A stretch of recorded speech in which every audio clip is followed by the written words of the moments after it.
So I've never talked about this in a YouTube video, and I think it's time to talk about this, especially if you are into fitness and the hormones. You need to know about this. I'll start telling you the story. In 2008, I entered my first bodybuilding competition. They didn't even have a bikini competition category back then. It was all female bodybuilding and female figure. And in 2009, I won my first competition. This is my trophy. And this is not what I look like. Obviously, my boobs are way tinier than that. But this is the ideal that they were looking for, right?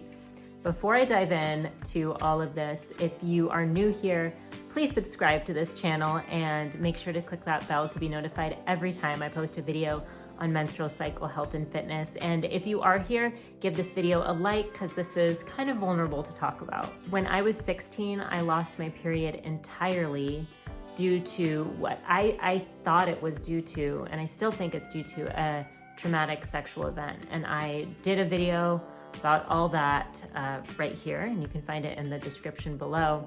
But to make matters worse, like I said, I started doing these figure and bikini competitions. So in 2008, when I did my first bikini competition, I was scouted by this trainer who will remain nameless. He offered to coach me for free, and that was super enticing because I saw all the women he coached in the winner's circle, and that is what I had my eyes on during that time in my life. I wanted to be in that winner's circle, so I was like, heck, this coach is offering me free training because he believes in me. I'll take it. First, obviously, I talked it over with my OG mentor, my dad, and I was like, yeah, I want to do this. And he was like, yeah, you should do this. And then I did it. So once I received the training and nutrition plan from him, I was actually pretty astonished. I was already a personal trainer in 2008, 2009, and I knew that variety of exercise and nutrition were important, but this program didn't have exercise variability at all, and I was literally eating the same things every single day. I could tell you what it is too. Quarter cup of oats, 9 almonds, or was it 10 almonds? I think I got 10 almonds. And then chicken, broccoli, rice for lunch, like 4 ounces of chicken, 4 ounces of broccoli, 4 ounces of rice. And then, almonds again. Oh, my favorite was the rice cake with the almond butter. That was like a treat. It's so sad. It's so sad what I thought I needed to do in order to look a certain way, right? This is what I thought I needed to do. I did it because he was the guy that was getting all those women into the winner's circle. So I'm like, I'm gonna train with him. I followed the regimen to a T. I did not cheat once on that diet plan for 16 weeks, that 1,400 calorie diet plan, weighed everything, counted all of those freaking almonds, and what it got me was hypothyroid syndrome. What it got me was PCOS. My PCOS got worse. My hypothyroid syndrome got super bad after that. I ended up gaining, I'm gonna put her down. I ended up gaining 30 pounds in 3 months after I won at Nationals. I took 3rd place at Nationals in 2009. I was like, great. And then it was like, fuck, I don't know how to recover my body. I don't even know how to eat anymore because I was on this diet for so long. And if you've been on a diet, you can totally relate to this, I know. Please tell me in the comments below if you can relate to being on a diet and then not knowing what to eat after the diet's ended. So I was lost. My body was freaking out. And then because of this extreme calorie deficit that I was in, and because I didn't have any guidance and I didn't really know what to eat because I had cut off my intuition to my own body, I started eating everything. And I mean everything.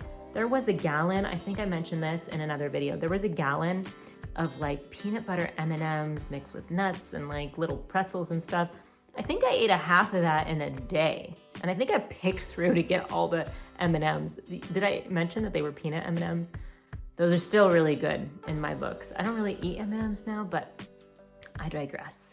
So I went from being 111 pounds to, when I weighed myself at my highest, I was 163 pounds.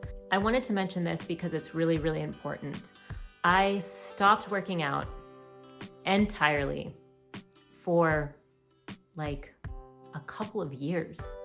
And once I started working out again, it correlated to me also working at this functional neurology clinic, where I learned more about amenorrhea, or period loss, and how with period loss, we actually have to train our body to be safe again. Being safe, like your body knowing that you have access to food, more than 1,400 calories a day, more than 10 almonds if you want it, more than 4 ounces of rice if you want it, like, ugh, so bad. And so after taking time off exercise and reintroducing steady state exercise that didn't freak my body out, that wasn't super intense, and eating food that I wanted when I wanted it in amounts that felt good to me, felt good to me in the sense that it felt good in my body and also it felt good in my mind to eat, then I was able to start seeing differences in my own body. And that's where my journey in menstrual cycle health and fitness began, when I started understanding the impact